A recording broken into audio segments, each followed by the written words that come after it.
తాకట్లో ఉన్న మీ బంగారాన్ని విడిపించి ఆ రోజు ఆన్లైన్ రేటుకి కొంటాం. Sharma gold company. నమస్తే, వెల్కమ్ టు సుమన్ టీవీ. మనతో పాటు ఉన్నారు Suman TV chief editor Keshav గారు. మాట్లాడదాం. నమస్తే సార్. నమస్తే సార్, కొన్ని నెలలుగా రాజధాని గురించి మాట్లాడుకునే అవకాశం వచ్చింది.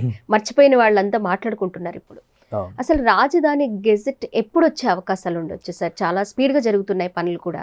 రాజధాని నిర్మాణానికి సంబంధించి ఆల్రెడీ ఆంధ్రప్రదేశ్ గవర్నమెంట్ ఒక క్లారిటీ ఇచ్చేసింది. ఆంధ్రప్రదేశ్ ఒకటే రాజధాని, ఉమ్మడి రాజధాని అనే కాన్సెప్ట్ లేదు. అలానే 3 రాజధానులు అనే చర్చకు కూడా ఫుల్ స్టాప్ పెట్టేసి అవకాశం లేదు. హైకోర్టుకి సంబంధించి ఒక డివిజన్ బెంచ్ కర్నూలులో ఏర్పాటు చేయడానికి చకచక ఏర్పాట్లు జరుగుతున్నాయి.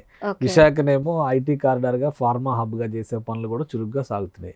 సో ఇక అమరావతికి సంబంధించి నిర్మాణ ప్రక్రియ, నిర్మాణ పరంపర ముందుకు తీసుకెళ్ళాలి. దీనిపైన అడ్మినిస్ట్రేటివ్ ప్రాసెస్ మొత్తాన్ని కూడా కంప్లీట్ చేసే పనిలో ఉంది. ఎందుకంటే ఇక్కడ ఒక విషయం మనం అర్థం చేసుకోవాల్సింది, 5 ఏళ్ళు ఇచ్చినా చంద్రబాబు నాయుడు ఎందుకు కట్టలేదు అనేటువంటి విమర్శ అప్పుడు చేశారు. ఇప్పుడు కూడా 8 నెలలైనా ఇంకా ఎందుకు మొదలు కాలేదు అనేటువంటి చర్చ ఇంకా ఇప్పుడు జరుగుతుంది. ఎందుకంటే ఆల్రెడీ ఇది 8వ నెలలోకి ఎంటర్ అయ్యాం మనం. ఇక్కడ అర్థం చేసుకోవాల్సింది ఏంటంటే గవర్నమెంట్ సిస్టంలో ఏదైనా కానీ ప్రొసీజర్ అనేది చాలా ముఖ్యం. సో ఇప్పుడు ప్రస్తుతం ఉన్నటువంటి పరిస్థితులను దృష్టిలో పెట్టుకొని ఏపీసీఆర్డీఏని ఆంధ్రప్రదేశ్ గవర్నమెంట్ విస్తరించింది.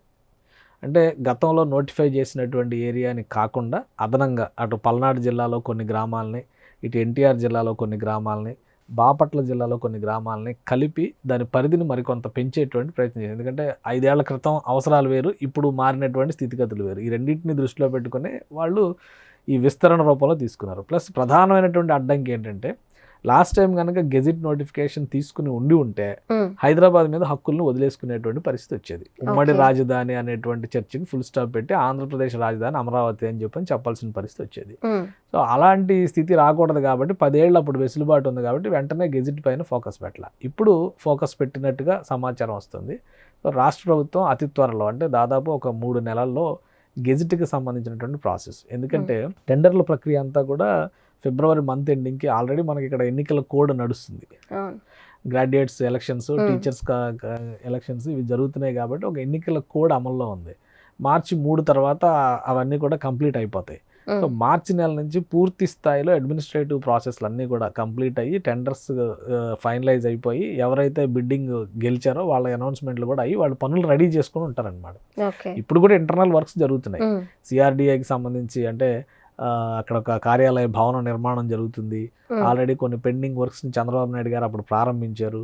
అక్కడ డీవాటరింగ్ మేజర్ వర్క్ మనకి ఎప్పుడు కనబడుద్ది అంటే permanent secretariat, permanent assembly building, permanent high court building సంబంధించిన పనులు మొదలైతే ఆ మేజర్ యాక్టివిటీ కనబడుతుంది. సో అందుకని అందరూ కూడా ఇంకా మొదలవలేదా అనేది. కానీ ఇప్పుడు గతంతో పోలిస్తే ఆంధ్రప్రదేశ్కి సంబంధించి అమరావతిలో యాక్టివిటీ చాలా వేగంగా సాగుతుంది. రోజు సెక్రటేరియట్కి మంత్రులు వెళ్తున్నారు, ముఖ్యమంత్రి వెళ్తున్నారు, జనాలు వెళ్తున్నారు, అవసరాలు ఉన్నటువంటి ప్రజలు వెళ్తున్నారు. సో అదంతా ఒకవైపు నడుస్తూనే ఉంది. మరోవైపు గత 5 ఏళ్లలో పాడుపడినటువంటి పరిస్థితి మొత్తాన్ని కూడా బాగు చేసేటువంటి ప్రయత్నం జరుగుతూ ఉంది. ఇంకొకటి కీలకమైనటువంటి అంశం ఏంటంటే ఇప్పుడు ఆంధ్రప్రదేశ్ ప్రభుత్వం చేస్తున్నటువంటి కసరత్తు అమరావతిలోకి ఎక్కడి నుంచి వచ్చినా కానీ సునాయాసంగా లోపలికి వెళ్ళడం ఎలా, దీని మీద వర్కౌట్ చేస్తుంది. ఇప్పటివరకు చాలా మందికి లోపలికి వెళ్ళాలంటే కరకట్ట రోడ్డు ఒకటే దారి ఉంది. సో ఒక 3 ప్రత్యామ్నాయ మార్గాల్ని డెవలప్ చేసేటువంటి పనిలో ఏపీ గవర్నమెంట్ ఉంది. దానికి కేంద్ర ప్రభుత్వం సహకారం అందిస్తుంది. ఇప్పుడు వెస్ట్ బైపాస్కి సంబంధించినటువంటి కృష్ణానది బ్రిడ్జి 3.1 కిలోమీటర్ పొడవైనటువంటి బ్రిడ్జి నిర్మాణం కంప్లీట్ అయింది. మొత్తం 47-48 కిలోమీటర్లు అటు చిన్నఒట్టుపల్లి దగ్గర నుంచి ఇటు చిన్నకాకాని వరకు నిర్మిస్తున్నటువంటి బైపాస్ రోడ్డు అది. అయితే ఆ రోడ్డుకు సంబంధించినటువంటి ప్రాజెక్ట్ 4 అంటే ప్యాకేజ్ 4 పనులు ఇంకా పెండింగ్లో ఉన్నాయి. 1, 2, 3 3 ప్యాకేజీలకు సంబంధించిన పనులు దాదాపు 80-90% కంప్లీట్ అయినాయి.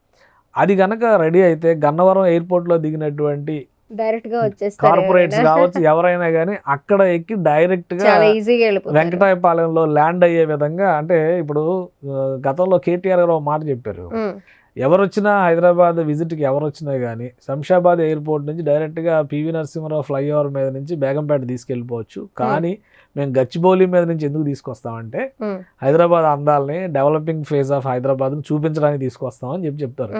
సో అదే తరహాలో విజయవాడ నగరంలో చూస్తే ట్రాఫిక్ రద్దీ, ఇరుకైన రోడ్లు ఇవన్నీ చూడాల్సి వస్తుంది. రేపు ఆ హైవేని ఓపెన్ చేస్తే కనుక బహుశా ఒక 3 నెలల్లో అది ఓపెన్ చేయడానికి ప్రణాళికలు సిద్ధం చేస్తాం. సో డైరెక్ట్గా ఎయిర్పోర్ట్ నుంచి ప్రధానమంత్రి వచ్చినా కానీ తీసుకొచ్చేయచ్చు, డైరెక్ట్ సెక్రటేరియట్కి తీసుకొచ్చి. ఒక యాక్సెస్ అటు నుంచి వస్తుంది. రెండోది ఇప్పుడు ఇమీడియట్ గా జరుగుతున్న పని కనకట్ట రోడ్డు విస్తరణ. ఎన్నికల ముందర జగన్మోహన్ రెడ్డి గారు కనకట్ట రోడ్డును విస్తరిస్తున్నాం అని చెప్పి అక్కడ ఏదో శంకుస్థాపన చేశారు. 2 వరుసల రహదారిగా చేస్తారు. ఇప్పుడు సింగిల్ లేనే అది, ఇప్పుడు 2 వరుసల రహదారిగా చేస్తామని. ఇప్పుడు రాష్ట్ర ప్రభుత్వం దాన్ని 4 వరుసల రహదారిగా చేయాలని డిసైడ్ చేసింది.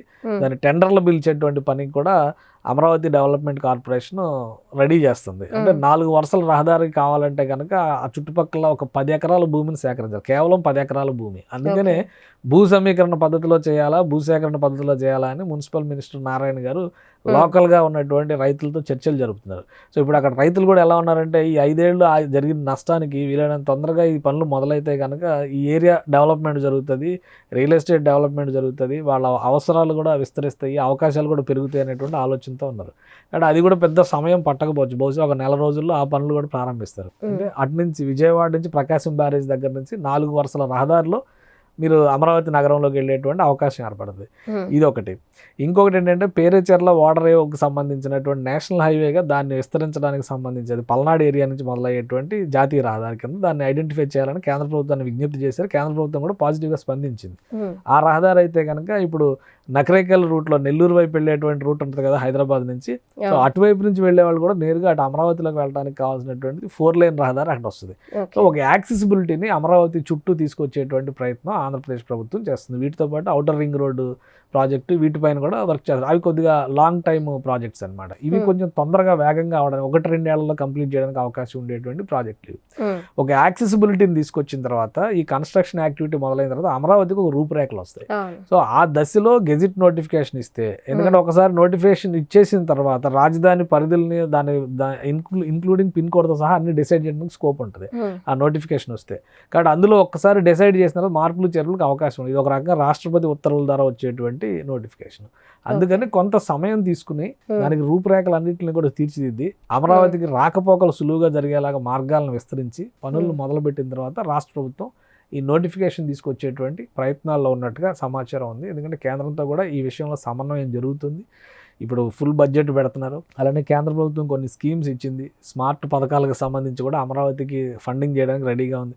హట్కో రుణం 11,000 కోట్ల రూపాయలకు సంబంధించి housing and urban development corporation అది 11,000 కోట్ల రూపాయల రుణాన్ని మంజూరు చేస్తూ కాపీస్ని ఆల్రెడీ హ్యాండ్ ఓవర్ చేసింది. కాబట్టి వీళ్ళు పనులు మొదలుపెట్టి డబ్బులు తెచ్చుకోవడం మీద ఉంటుంది. ఇవన్నీ కూడా ఇన్ఫ్రాస్ట్రక్చర్ డెవలప్మెంట్ ఇచ్చేటువంటి రుణాలు. ఆల్రెడీ వరల్డ్ బ్యాంక్ ఇచ్చింది, ఏషియన్ డెవలప్మెంట్ బ్యాంక్ ఇచ్చింది, జర్మనీకి చెందిన బ్యాంక్ ఇచ్చింది, జైకా నుంచి వీళ్ళు నిధులు ఒకటి అప్లై చేశారు, అక్కడి నుంచి వచ్చేటువంటి అవకాశం ఉంది. సో ఫండ్ అనేది ప్రాబ్లం లేకుండా ఇప్పుడు చేసుకున్నారు. నెక్స్ట్ లెవెల్లో మొత్తం ఇన్ఫ్రాస్ట్రక్చర్ మీద దృష్టి పెడతారు, బౌండరీస్ మీద దృష్టి పెడతారు, రాకపోకల మీద దృష్టి పెడతారు. ఇది అయిన తర్వాత అంటే మ్యాక్సిమం ఒక 3 నుంచి 4 నెలల్లో పూర్తి స్థాయి గెజిట్ నోటిఫికేషన్ ఇచ్చే విధంగా చర్యలు తీసుకుంటున్నట్టుగా ఒక చర్చ అయితే నడుస్తుంది. కాబట్టి అది రూపురేఖలన్నింటినీ రెడీ చేసినాక కేంద్ర ప్రభుత్వం నోటిఫికేషన్ ఇవ్వడం వాళ్ళ చేతిలో పని. ఇప్పుడు పెద్ద సమయం ఏమి ఉండకపోవచ్చు, ఎందుకంటే ఇది బడ్జెట్ సెషన్స్ అయిపోయిన తర్వాత అయినా కానీ వీళ్ళు పూర్తి స్థాయి సెషన్స్, పార్లమెంట్ సెషన్స్కి మళ్ళీ వెళ్ళే లోపు ఇవన్నీ కూడా రెడీ చేసుకుంటే కేంద్ర ప్రభుత్వం క్యాబినెట్ ఆమోదంతో కూడా గెజిట్ నోటిఫికేషన్ తెచ్చుకునేటువంటి అవకాశం ఉంటుంది. సో రాష్ట్ర ప్రభుత్వం అందుకనే అమరావతి చుట్టుపక్కల ఉండేటువంటి నైసర్గిక స్వరూపాన్ని డిసైడ్ చేసేటువంటి పనిలో ఉంది. అమరావతిలోకి ఏ ప్రాంతం నుంచి అయినా కానీ సులువుగా వెళ్లేందుకు కావాల్సినటువంటి రాకపోకల్ని, రవాణా మార్గాలని సిద్ధం చేసుకునేటువంటి పనిలో ఉంది. సో నెక్స్ట్ లెవెల్లో ఈ పనులు ఏవైతే నిర్మాణ పనులు ఉన్నాయో ఈ నిర్మాణ పనులన్నీ కూడా వేగంగా ముందుకు తీసుకెళ్తే కనుక ఖచ్చితంగా గెజిట్ నోటిఫికేషన్కి పెద్దగా ఆటంకాలు ఏవి ఉండకపోవచ్చు అనేటువంటి ఆలోచనతో రాష్ట్ర ప్రభుత్వం ఉంది. వీటితో పాటు ఇంకోటి కూడా మనం ఆలోచించాలి. రాష్ట్రంలో ఉన్నటువంటి జిల్లాల పునర్వ్యవస్థీకరణ పైన కూడా ఒక కసరత్తు జరుగుతుంది. అది కూడా చాలా ముఖ్యమైనటువంటి అంశం. ఎందుకంటే చంద్రబాబు నాయుడు గారు అమరావతి జిల్లా ఏర్పాటు చేయాలనేటువంటి ఒక ఆలోచనతో ఉన్నారు. అమరావతి జిల్లానే రాజధాని ప్రాంతం కింద డిసైడ్ చేస్తారా? ఎందుకంటే జిల్లా అనగానే కొంచెం స్వరూపం పెద్దగా ఉంది. సిఆర్డిఏ స్థాయిలో ఉందనుకో, సిఆర్డిఏ పరిధి వేరు, సీడ్ క్యాపిటల్ వేరు. సో మొత్తాన్ని ఒక జిల్లాగా చేస్తే ఒక యూనిట్గా డెవలప్ చేయడానికి అవకాశం ఉంటుంది అనేటువంటి ఆలోచన కూడా రాష్ట్ర ప్రభుత్వం చేస్తుంది. ఇప్పుడు గతంలో జగన్మోహన్ రెడ్డి గారు జిల్లాల పునర్వ్యవస్థీకరణ చేసి 26 జిల్లాలు చేశారు. 25 జిల్లాలు, ఎందుకంటే ఆయన పెట్టుకున్న పారామీటర్ ప్రకారం మనం 25 పార్లమెంట్ స్థానాలు ఉన్నాయి కాబట్టి ఒక్కొక్క పార్లమెంట్ స్థానం ఒక నియోజకవర్గం, ఒక జిల్లా అని చెప్పని అనుకున్నాడు ఆయన. అలా చేసినప్పుడు 25 రావాలి. కానీ అరకు నియోజకవర్గం చాలా పెద్దగా ఉంది. దాన్ని 2గా ముక్కలు చేశారు. ఒకటి మన్యం జిల్లా అయింది, పార్వతీపురం మన్యం జిల్లా అయింది, ఇంకోటి అల్లూరు సీతారామరాజు జిల్లా అయింది. అయినా కానీ ఇప్పుడు అల్లూరు సీతారామరాజు జిల్లా ఈ చివరి నుంచి ఆ చివరికి 500 కిలోమీటర్ల దూరం వస్తుందని చెప్పని అక్కడ అభ్యంతరాలు వస్తున్నాయి. రంపచోడవరం నుంచి పాడేరుకి వెళ్ళాలంటే చాలా దూరం వస్తుందని చెప్పని విమర్శలు వస్తాయి. ప్లస్ ఈ జిల్లాల ఏర్పాటులో భాగంగా వెనక్కిపోయినటువంటి సుదీర్ఘకాలంగా డిమాండ్లో ఉన్నటువంటి మార్కాపురం జిల్లా, మదనపల్లి జిల్లా ఇట్లాంటివన్నీ కూడా వెనక్కిపోయినాయి. వాస్తవానికి ఉమ్మడి ఆంధ్రప్రదేశ్లో కూడా మదనపల్లి జిల్లా ఏర్పాటు చేయాలనే డిమాండ్ ఉండేది. అప్పట్లో వికారాబాద్ జిల్లా తెలంగాణలో, మంచిర్యాల జిల్లా ఇంకొకటి, ఆంధ్రప్రదేశ్లో మార్కాపురం జిల్లా ఒకటి, మదనపల్లి జిల్లా ఒకటి, ఈ 4 జిల్లాలు ఏర్పాటు చేయాలని చాలా డిమాండ్ ఉండేది. కోనసీమ జిల్లా కూడా ఒకటి ఉండేది. సో కోనసీమ జిల్లా ఇప్పుడు ఏర్పాటు అయిపోయింది. ఇందులో ఈ లెక్కలన్నింటినీ దృష్టిలో పెట్టుకొని రేపు డీలిమిటేషన్ జరిగితే పార్లమెంట్ నియోజకవర్గాలన్నిటి స్వరూప స్వభావాలు మారుతాయి. మళ్ళీ అప్పుడు జిల్లాలను ఏం చేస్తారు? పార్లమెంటు నియోజకవర్గం అనేది ఒక క్రైటీరియా కాదు. జిల్లాల అస్తిత్వాలు, చుట్టుపక్కల ఉన్నటువంటి చరిత్ర, వాటికి ఉన్నటువంటి పరస్పర సంబంధ బాంధవ్యాలను దృష్టిలో పెట్టుకుని ఆ ప్రాంతాలను కలుపుకొని జిల్లాలుగా చేయాలన్న ఒక ప్రతిపాదన నడుస్తుంది. ఆ విధంగా చూస్తే 30 జిల్లాలో 33 జిల్లాలో అవుతాయి అని చెప్పి అంటున్నారు. సో ఆ లెక్కను చూస్తే అమరావతి జిల్లా అనివార్యం అవుతుంది. ఎందుకంటే ప్రతి రాష్ట్రంలో కూడా రాజధాని ఉన్న ప్రాంతం ఖచ్చితంగా ఒక సపరేట్ డిస్ట్రిక్ట్ ఎంటిటీలోనే ఉంది. సో అమరావతిని కూడా ఆ తరహాలో తీర్చిదిద్దాలి. గుంటూరులో కొంత భాగం ఇప్పుడు మొత్తం గుంటూరు జిల్లా పరిధిలోకి వస్తుంది. అది సిఆర్డిఏ వచ్చేసరికి మిగతా కృష్ణా జిల్లా అంటే ఉమ్మడి కృష్ణా జిల్లా లేదా ఎన్టీఆర్ జిల్లా, బాపట్ల జిల్లా ఈ పరిధులన్నీ కూడా వస్తాయి. ఈ కన్ఫ్యూజన్ లేకుండా సిఆర్డిఏ పరిధి మొత్తాన్ని అమరావతి జిల్లాగా మారిస్తే మిగతా జిల్లాల స్వరూపం ఏ విధంగా ఉంటుంది? ఇవన్నీ వీటన్నిటిపైన అధ్యయనం చేస్తున్నారు రాష్ట్రంలో. సో ఈ క్లారిటీ లేకుండా గెజిట్ నోటిఫికేషన్ దగ్గరికి వెళ్ళేటువంటి అవకాశం లేదు. కాబట్టి ఈ ప్రాసెస్ అంతా జరగడానికి కనీసం 3 నుంచి 4 నెలలు పడుతుంది. ఈ 3-4 నెలల తర్వాత గెజిట్ నోటిఫికేషన్ పైన పూర్తి స్థాయిలో దృష్టి పెట్టేటువంటి అవకాశం. ఇప్పుడు 2027కి అన్ని పనులు డెడ్ లైన్ విధించిన ముఖ్యమంత్రి గారు విధించారు సీఎం చంద్రబాబు నాయుడు గారు. అలాగే మనకి మెట్రో ట్రైన్ ఒకటి సార్, అలాగే ఔటర్ రింగ్ రోడ్ ఒకటి, అండ్ అలాగే మనకి ఫిలిం సిటీ అని పవన్ కళ్యాణ్ గారు ఒకటి అనౌన్స్ చేశారు. ఇవన్నీ కూడా ఆ టైంలోగా అయ్యే అవకాశాలు అంటే ఇవి కొన్ని ప్రాజెక్టులు అంటే ఆల్రెడీ అమరావతి నిర్మాణానికి సంబంధించి, రాజధాని నిర్మాణానికి సంబంధించి ఒక మాస్టర్ ప్లాన్ ఇచ్చారు. ఆ మాస్టర్ ప్లాన్ లో ఉన్న అంశాలు ఇవన్నీ ఇవేం కొత్తవి కావు. కాకపోతే ఈ 1 డే 2 డేలో డెవలప్మెంట్ అయ్యే కావు. ముందు నగరానికి రూపురేఖలు ఇస్తే ఆటోమేటిక్ ఇప్పుడు అమరావతి ఔటర్ రింగ్ రోడ్ కనీసం ఒక 5 ఏళ్ల ప్రాజెక్ట్ అవుతుంది. అది ఆల్రెడీ మనం హైదరాబాద్ లో చూసాం ఔటర్ రింగ్ రోడ్ నిర్మాణానికి సంబంధించి. అలాగే ఫిలిం సిటీ అనేది అమరావతి మాస్టర్ ప్లాన్ లోనే ఎంటర్టైన్మెంట్ సిటీ అనేదాన్ని ఒక ప్రపోజల్ చేశారు. దానిలో ఏంటంటే యానిమేషన్, గేమింగ్ ఇండస్ట్రీ, వీటికి సంబంధించినటువంటి వ్యవస్థలన్నీ అక్కడ రావాలి, ఆ కేంద్రాలన్నీ ఏర్పాటు కావాలి, ఇట్లాంటివన్నీ ఉన్నాయి. అందులోనే ఫిలిం సిటీ కాన్సెప్ట్ కూడా ఉంది. సో అట్లా చేసినటువంటి అనౌన్స్మెంట్స్ ఇవి వెంటనే అన్నీ జరుగుతాయని కాదు. కానీ ముందు రాజధాని ఆపరేషన్స్ జరగాలంటే ప్రభుత్వ కార్యాలయాలు, అడ్మినిస్ట్రేటివ్ బిల్డింగ్స్ రెడీ అవ్వాలి. ఇవి రెడీ అవ్వడానికి 2027 టార్గెట్ సరిపోతుంది. ఒక 6 నెలలు అటు ఇటుగా అవి ప్రారంభిస్తారు. అవి ప్రారంభించిన తర్వాత ఏం జరుగుతుందంటే అక్కడ ఆల్రెడీ కొన్ని కాలనీలు ఏర్పాటు అయి ఉన్నాయి. ఎన్జిఓల కాలనీలు కానీ, ఐఏఎస్ ఐపీఎస్ ఆఫీసర్లు కానీ, ఎమ్మెల్యే ఎమ్మెల్సీ క్వార్టర్స్లు కానీ, మినిస్టర్స్ బంగ్లాలు కానీ, జడ్జిల బంగ్లాలు కానీ, ఇవన్నీ ఈ 2-3 ఏళ్లలో చేయొచ్చు. వీళ్ళందరూ పోయి అక్కడ నివాసం ఉండడం మొదలు పెట్టారనుకోండి, అక్కడ ఎమ్యూనిటీస్ అన్ని వాళ్ళు రహదారి రాకపోకలు, విద్యుత్ సౌకర్యము, వాటర్ సప్లై, అలానే డ్రైనేజ్ సిస్టమ్, ఇవన్నీ కూడా వ్యవస్థలు ఏర్పాటు చేయాలి. అవన్నీ ఉంటే దానికి సంబంధించి డిపెండ్ అయి పనిచేసేటువంటి వర్కర్స్, మనుషులు, వీళ్ళందరూ ఆటోమేటిక్ అక్కడ ఒక ఎకానమీ సృష్టిస్తారనమాట. ఒక ఊరు నిర్మాణం జరిగిపోతుంది అక్కడ. సో అది క్రమంగా విస్తరిస్తుంది. ఏ నగరమైనా అంతే జరుగుతుంది. ఒకేసారి 1,00,000 మందిని తీసుకెళ్ళి ఒక చోట పడేసి ఒక ఊరు కట్టరు. సో ఒక ఊరు కట్టడం అనేది ఒకటితోనే మొదలైంది. ఆ కట్టిన క్రమంలో జనం యాడ్ అవుతూ పోతారు అనమాట. ఇప్పుడు హైదరాబాద్ లాంటి నగరం 400 ఏళ్ళ చరిత్ర మొత్తం తీస్తే 400 ఏళ్ల క్రితం పుట్టినటువంటి నగరం. 400 ఏళ్ల క్రితం హైదరాబాద్ ఎంత పెద్దగా లేదుగా. కట్టిన తర్వాత ఒక్కొక్కటి కలుస్తూ పోయింది, విస్తరిస్తూ పోయింది. అలానే విజయవాడ నగరానికి 1000 ఏళ్ల చరిత్ర ఉంది. 1000 ఏళ్ల క్రితం విజయవాడ నగరం ఇలా ఉందా లేదా అని మళ్ళీ ఆలోచించాలి. ఇప్పుడు కూడా విజయవాడలో మీకు పడవల రేవులు ఇవి ఉన్నాయి కదా, ఇవన్నీ ఏంటి ఎప్పుడో శతాబ్దాల క్రితం పడవల్లో వచ్చి అక్కడ రేవు వేసేవాళ్ళు. అవన్నీ ఆ ఊర్ల కింద మారినాయి. ఇప్పుడు మనకు తెలియదు అది. అప్పట్లో పెద్ద నగరాలు అయ్యి ఉండొచ్చు విజయవాడ నగరం కూడా. సో గుంటూరు నగరం కూడా ఇక్కడ నుంచి నాగార్జున కొండ వరకు కృష్ణానదిలో పడవ ప్రయాణం చేసి తూర్పు ప్రాంతాల నుంచి అంటే చైనా నుంచి అక్కడ నుంచి యాత్రికులు వచ్చి బౌద్ధ భిక్షువులు అక్కడ నాగార్జునుడు పెట్టినటువంటి విశ్వవిద్యాలయం చదువుకునేవాళ్ళు. అంటే అప్పుడు ఇది పెద్ద నగరాలే కదా ఇవి. కాబట్టి నగరం అనేది ఎవడో సృష్టిస్తే రాదు, ఒక కల్పన జరుగుతుంది, దాని చుట్టూ నగరం విస్తరిస్తూ పోతుంది. అమరావతి కూడా అదే రకంగా ముందుకు వెళ్ళేటువంటి అవకాశం ఉంటుంది. ఒక వ్యవస్థ, ప్రభుత్వ వ్యవస్థలు అనేవి ప్రారంభమైన తర్వాత మిగతావన్నీ కూడా ఒక్కొక్కటిగా విస్తరిస్తూ వెళ్తాయి. అక్కడ నిర్మాణ రంగం అభివృద్ధి చెందుతుంది, అక్కడ ఉన్న ప్రజలకి ఆదాయ మార్గాలు పెరుగుతాయి, ఉద్యోగ అవకాశాలు పెరుగుతాయి, చిన్న చిన్న వ్యాపారాలు మొదలవుతాయి, షాపింగ్ మాల్స్ వస్తాయి, అక్కడ కూడా పెద్ద పెద్ద మాల్స్ తయారవుతాయి. ఇప్పుడు మనం అనుకున్న కోవర్కింగ్ స్పేస్లు ఇవన్నీ కూడా వస్తాయి, టవర్లు వస్తాయి, ఐటీ టవర్లు వస్తాయి, మల్టీప్లెక్స్లు వస్తాయి. ఇదంతా కూడా ఎకానమీనే కదా.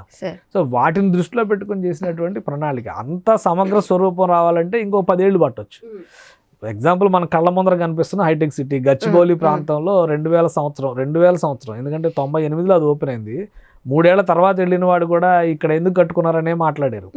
ఇప్పుడు అక్కడ గజం స్థలం ఎంత రేటు ఉంది, గేటెడ్ కమ్యూనిటీలో ఎన్ని కోట్లకు ఒక్కొక్క ఫ్లాట్ అమ్ముతున్నాయి ఒకసారి చూస్తే అర్థమవుతుంది కదా. 20 ఏళ్లలో వచ్చిన మార్పే కదా ఇది, మన కళ్ళ ముందర 100 ఏళ్ల క్రితం మారింది కాదు కదా. సో అమరావతి కూడా అంతే, ఒక 20 ఏళ్లలో ఒక అద్భుతమైన నగరంగా మారడానికి ఖచ్చితంగా ఇక్కడ అవకాశాలు ఉన్నాయి.